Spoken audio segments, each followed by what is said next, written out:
Hello, my name is Navjit Sohal, and today I'm gonna defend my research, which I did, or which me and my group mates did on the topic of ethnic identities and immigration, and I'm gonna defend it with using 5 questions. So, first question is, what motivated your group to choose this particular topic for a research topic? So, our topic for the research was ethnic identities and immigration, which means it had to revolve around those ethnical or those identities or individuals who had really different or very unique backgrounds compared to the people here in Canada, like the Western culture versus the actual culture that that these people could actually belong to. And it also revolved around immigrants who came here for a certain purposes. It could be for education, for career, for just let's say leisure purposes or other things that I could discuss in this video today. And what motivated us is that knowing the fact that the number of immigrants and like ethnic identities is like rising day by day, it made us wonder as if what would these people be going through when we talk about the concept of diversity, or how exclusive or inclusive they feel in the society of the Canadian culture. So that's one of the reasons why as to why we thought of like choosing this topic, so that we can get a better understanding on what these people go through or what they have to deal with on a daily basis, knowing that they're in a very, let's say, unknown or like in a pariah country, and wherein like the culture is not somehow similar to what they actually belong to. So just to get a proper insight on that, we actually chose this topic. Second is, how did your group ensure that diverse perspectives were represented in your research? So first and foremost, in our group mates, we were actually let's say from different backgrounds too. So we had certain ideas on how we could actually engage upon this topic, and like some recommended certain ideas, or like let's say respondents, or how do we think they would actually respond if we try to let's say do a survey on them, or like try to enlighten them with the research we're trying to do. Second way we actually brought a diverse perspectives was through the help of the questionnaire. We all like had some sort of contribution as to what should the questionnaire like should have, like what questions that it should ask in order for us to get a proper understanding, or for us to get a, let's say, a concise data on how could this topic be more relevant at the end of the day. So it was very, let's say, it varied through how we shared ideas, through our backgrounds too, and what we thought that the research topic was all about, and how we could actually contribute to it towards, or like based on their understanding perspective wise, or let's say culture wise. Third question is, what were the primary motivations for immigrants coming to Canada as revealed by your research? So there were actually two. First was education. I think that was the highest. And then second was career. Because usually Canada is deemed to be a very, let's say, progressive country, when there are many opportunities available for such people who might belong to a community or to a nation that is less progressive, that has like let's say not much availability when it comes to making sure that people are offered jobs at the end of the day. So which is why they come here to Canada for like, let's say, high quality of education, as that's something that is very reputed for. And top of that, due to the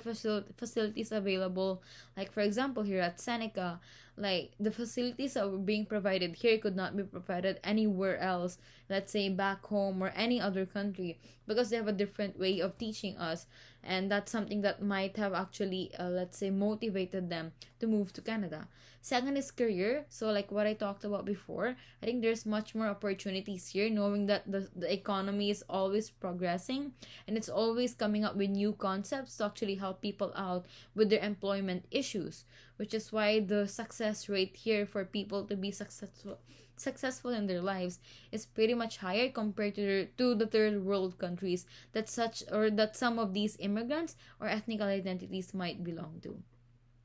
Fourth question is, can you discuss the role of government policies in shaping immigration patterns and ethnic diversity in Canada based on your findings? So I think government plays a huge role in sense that they are actually the let's say the first and last resort for these people to actually have some sort of closure or assurance that whatever is going to happen to them will be for the best, as they actually rely on these governments too to make sure that they're being treated well or that they're being heard or being seen as well. Like, okay, these governments are the ones who actually grant these visas or entries to such people. So basically, it is their responsibility to make policies that are very, let's say, that actually caters towards them exclusively, because they're the ones who are, let's say, leaving their back home, their, let's say, their home country, they're leaving their comfort zone just to actually explore something that might be way better and that might actually help them out in their lives at the end of the day. So I feel like government policies is something that would actually motivate these people more to keep indulging themselves in the Canadian culture or in the Canadian society, to do more of a progress or to be more, let's say, active when it comes to making sure that they're like let's say doing their jobs or studying properly or actually getting all those facilities that they actually looking for when it comes to moving to Canada and not just staying back home in their countries, right? So I feel like this could shape immigration, or the policies that government, let's say, could imply might shape immigration in a way that it opens a gateway for people who might be underprivileged or who might be, let's say, having a hard time, coping up with circumstances in their own country, which could not be seen or which could not be evident much here in Canada. So if actually the government tries to be more considerate towards like the ethnical identities or immigrants when it comes to the policies that are applied towards them, of their entries, of how they're supposed to stay here for how long and all that, let's say the technical part of it, I think would shape immigration something very influential and also very motivating, as it actually allows these people to have a narrative in their mind that they have the opportunity to do something, and these countries like Canada are giving them that opportunity, which then increases the appreciation that these people could have for such nations who are actually willing to take them and then also give them a better life, regards no matter what background they came from. Last question is, can you discuss the role of social factors such as discrimination or prejudice in shaping immigrant experiences in Canada? I feel like discrimination can't be taken away considering the fact that we're all very unique from one another. Like, there could be some things that one person might not like from the other, even if it's culture wise, background wise, or gender wise, or anything that might actually, let's say, not be suitable or compatible with someone else. So discrimination will always be in the let's say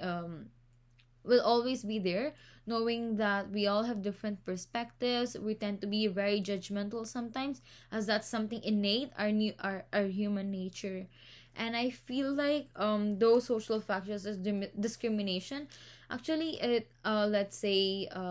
this allows those people who are discriminated to do more. They kind of feel low, they feel like they don't belong in the society, even if that's not true. Because at the end of the day, we have to realize that we're all human beings. We're trying to make the best out of our situations. So if discrimination does exist, it only actually makes these people look down on themselves, knowing that they actually blame themselves or their ethnical identities or their backgrounds, and they try to, let's say, not appreciate what they have, or like they try to feel let's say some sort of guilt of actually belonging to that community, even if they shouldn't. And I feel like such social factors could actually make immigrants have a very hard time in coping up or in fitting in with the society, even if when they're trying their best to like do something about it, or to actually, let's say, contribute to the society as a whole despite their backgrounds. So it is a must to actually take into consideration about policies regarding discrimination as well, as it would actually allow these people who are being discriminated. It could be, let's say, by skin or by culture or by anything. And I think it would allow them to feel better about themselves and to feel like whatever they're doing is right and that nothing's wrong with their ethnic identities, as that is something that they were born with and that they had not that did not have a choice of choosing from, and that should be appreciated no matter who they are, or no matter who actually has a problem with it. And I think no one should have a problem with it, because again, we're all very different from one another, and that is something we're gonna take from each other as well. So overall, I think our research was more about as to how, the immigrants or ethnic identities face how do they adapt, or how do they, let's say, look, see Canadian culture as, and how does it affect them on their daily lives, or how does it influence them in a way that does it help them fit in the society, or does it help them feel, let's say, they do not belong in it at some point. So I feel like overall, there's a 50-50 chance that some of them did feel like the Canadian culture was very accepting and open to the diverse concepts of it. However, there are still some instances in Canadian society that makes these immigrants feel like, they cannot fully, let's say, fit in the society due to certain discriminations, due to certain stereotypings, which actually that somehow, affects their opportunities of getting a job, of getting proper education, of actually being treated right in the society. So I feel like the government should look after more of these factors, as it would be beneficial for them.